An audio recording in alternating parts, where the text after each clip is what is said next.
I am Ferdinand Marcos, and I am the President of the Republic of the Philippines. I stand today on behalf of 110 million Filipinos. Totoo naman talaga yung sinasabi na naging kalakaran na ito sa national government. Kaya sa loob ng 3 taon na pagsisilbi ko sa administrasyon ngayon, talagang sinabi ko sa ating mahal na Pangulo after election, sabi ko sa kanya, mahal na Pangulo, sa totoo lang, wala ni 1 milyong proyekto akong hiningi at hindi rin ako nabigyan ng ni 1 milyong proyekto. Dahil sa hindi na talaga makaya yung hinihingi doon sa Kongreso. Malaki yung hinihingi nila, umaabot ng 20-30%. Marahil yun din ang naging dahilan kung bakit hindi kami nagkakasundo ng congressman ko. Dahil sabi niya, malapit ka sa administrasyon pero wala kami nakukuha ang proyekto. Iba paano naman nakukuha ng proyekto sa laki ba naman ng hinihingi na porsyento? Bakit may hinihingi pa na porsyento galing pa sa taas? Kaya sinabi ko ito sa mahal nating Pangulo after election. Nabigla nga lang ako nung pagdating ng SONA, talagang ibinunyag ng mahal na Pangulo. Siguro nag-investigate siya, tinignan niya, ba totoo pala ganito kalaki? Kaya sabi niya, mahiya na kayo. Ito'y galing talaga sa kanyang puso. Na sinasabi niya, kailangan alam na nag-general public ito. Kaya sa panahon ngayon, talagang ni sino man, kabataan, lahat ng Pilipino, alam na nila na ito pala talaga nangyayari at dekada na nangyayari ang ganitong sistema sa ating bansa, sa gobyerno meron tayo. Kaya sabi niya nga, kung hindi na ako Pangulo, dapat andyan rin ako nagpoprotesta. Ako, bilang gobernador, talagang dismayado kami sa local government dahil nga nadideprive yung proyekto meron dapat ang local government unit. Pero ganyan na yung sistema. Kaya ako bilang Pangulo ng Liga ng mga Probinsya ng Pilipinas, mga governor, ay nakikiisa kami sa protesta meron yung mga kababayan natin. Nakikiisa kami sa panawagan na dapat itigil na ang ganyang sistema, itigil na dapat ang ganyang korupsyon dahil nasasakripisyo na hindi lamang ang ating henerasyon kundi ang susunod na henerasyon.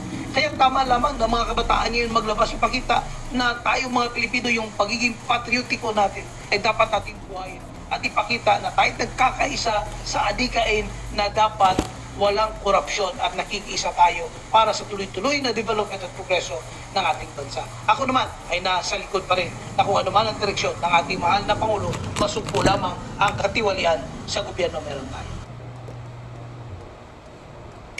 So yun mga kababayan, narinig nyo yung sinabi ni Gobernador Tamayo, Cotabato yata ito, correct me if I'm wrong. Alam nyo, ang Pangulo, maganda talaga yung ginagawa niya. Na mismo siya ang nag-expose sa araw ng SONA yung dekada na korupsyon sa bansang Pilipinas. Matagal na po yan. Yan po ang sakit ng ibang politisyan. Hindi naman lahat, no? Yan talaga eh. Marami akong sinasabi doon sa mga past video ko.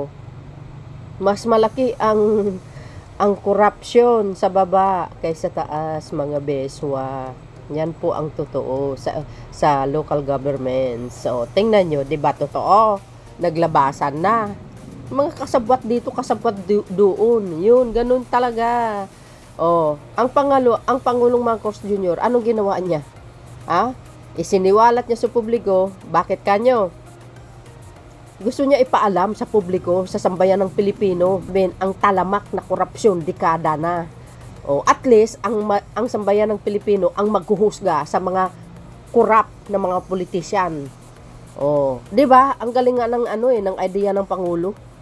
Himbis dadalhin niya sa korte. Siyempre, dadalhin naman talaga sa korte yan. Mapapakulong naman sila, yung mga corrupt na yan. Hindi lang doon sa pag-imbestigasyon. Kaya itinatag niya yung ICI. Pinalam niya sa publiko na itong mga tao na ito na dapat kastiguin. Di ba? At alam din po natin yun, mga kababayan, kahit sino sa inyo dyan nanonood, alam na alam ninyo na dekada na po ang korupsyon. Ni minsan, wala man lang tayo nakikitang progreso. Paglago ng ekonomiya, walang asenso ang bansa, kulilat. Mula nung nawala ang dating Pangulong Marcos Sr. Totoo po yun. Mula 1986, wala na. Ang dami ng mga Pilipino na nag-ibang bansa para mag-OFW. Di ba? Totoo naman yun. Totoo yung sinasabi ng dating Pangulong Marcos Sr. After 20 years, bagsak ang Pilipinas. Ayun, nagganda, totoo nga. You see? Ngayon, ano nangyari sa bansa? Mula nang nawala ang dating Pangulong Marcos Sr., kulilat, nga. Ano nangyari? Sabi ng Pangulong Marcos Sr., sabi ng Pangulong Marcos Jr., dekada na po ang nakawan, 2003 pa, di kayo naloka. Kasi ang Pangulong BBM, baka hindi nyo alam. Alam na alam niya yan, ang kalakaran sa Pilipinas, kaya nagmamatsyag yan Pero dahil sa hindi na maganda ang nangyayari, nagkusang loob na sa mag-imbestiga, hindi lang pag-iimbestiga, isiniwalat niya pa sa harapan ng publiko. Buong mundo nakisawsaw. Yung pag-expose niya sa mga korupsyon sa Pilipinas, lalong sumikat ang Pangulo kaya. Bakit? Walang nakakagawa na ganyan ng Pangulo sa buong mundo. Si PBBM lang. Real talk po tayo.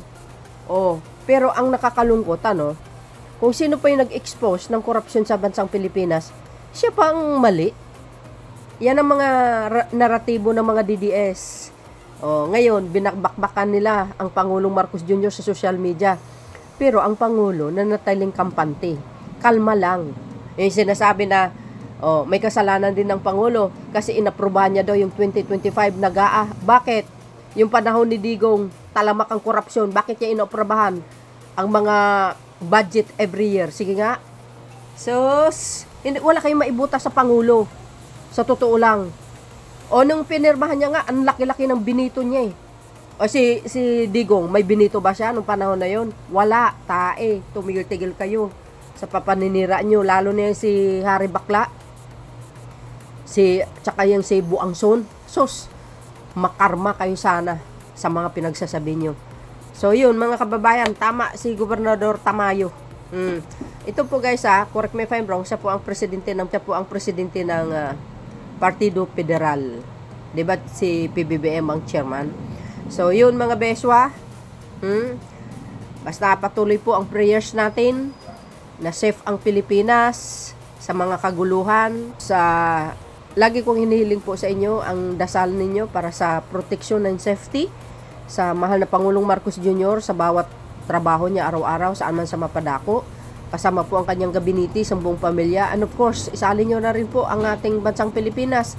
Pagkakaisa, pagtutulungan, kapayapaan lang. Iga-guide tayo ni Lord, babantayan tayo ng Panginoon. Dahil alam ko naman, ang mga Pilipino ay sadyang makadiyos yan at mababait na mga tao. Except lang yung iba, kasi funded sila ng Chihuahua. So yun guys, ang aking pinaka-latest update. See you again on my next upload. Bye bye bye. Nababu. God bless Philippines.